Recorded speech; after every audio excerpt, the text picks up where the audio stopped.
Hello everybody, this is going to be a very short video for YouTube because something is happening alongside all the events in MAA. Tourism is very good here in Marrakesh at the moment and we have tourists every day. Now, Abdu's with me at the moment and he does take control of animal welfare and he's very good with tourists because he speaks both French, English, Berber and Arabic. And we all work very closely together here, as you know.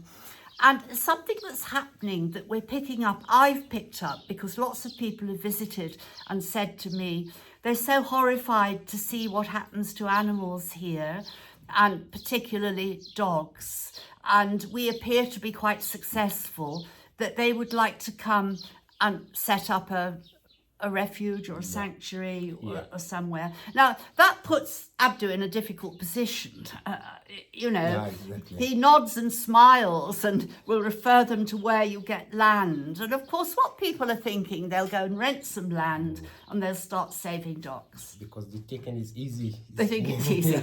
I'm going to tell you the truth. Okay, first of all, no one, thankfully, has said they're going to start an equine refuge because I have the staff here with me and they know that the infrastructure in this place, and I'm not talking about our villa, that was built first. The infrastructure, the water, the electricity, the pumps around the whole place, £2 million. That was our personal investment. That's why you can't do it when you're young. We had to have worked all our lives to have the sort of savings and invest here. And there is nothing worse than coming to Morocco, renting a piece of land, taking animals onto it. It ends up very difficult to clean. You don't have access to running water and it deteriorates very quickly and it happens time and time again. Okay, so this is what the government is doing and we support them to the hilt. After MAA and the scandal there, they're going to clamp down on associations next year. So if people aren't a registered association, they'll find themselves being told to register or they'll be closed down. Privately, you can only own a certain number of animals. I think it's about 5 dogs or something like that.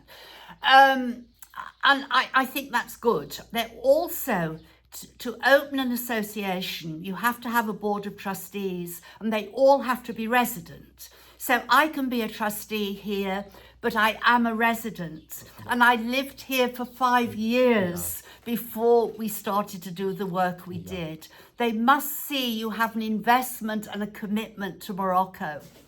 And I would say to people who come and have a view and want to help, the best way you can help, and I'm talking specifically about dogs, is to look for a charity that's already registered and doing well.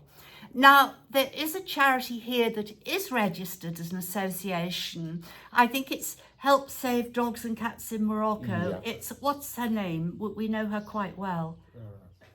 No, it'll come to me in a minute, so I can always put a link. And she's a Moroccan person. She's worked over several years here and she struggles financially. So the best thing you could do is help her set up a charity abroad so that they can get money into Morocco easily. There's Pour le Château Chan in Casablanca. We work very well with them. They're a public body, but they struggle financially. Sally up in Tangier goes without saying. She has an amazing reputation, but she works in Tangier.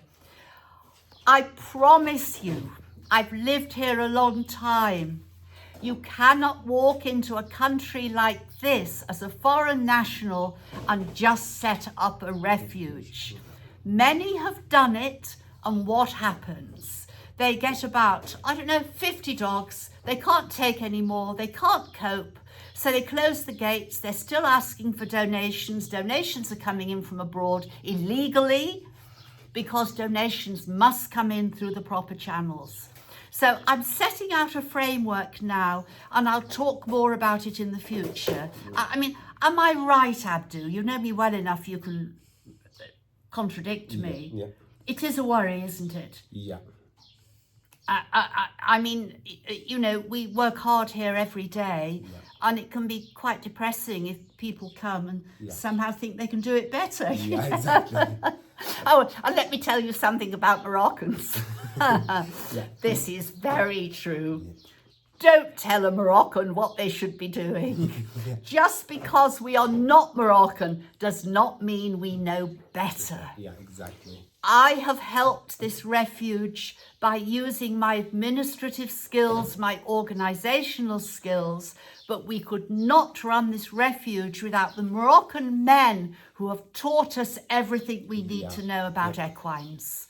Also, you start this refuge with your proper money, but some people now they think is you want just not to help dogs or donkeys, or you want just to benefit.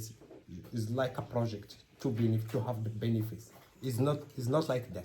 It's not like that. No. Money doesn't drop from heaven. No. Having said that, we owe everything to the people who do keep us going now. So thank you. Bye for now. Bye.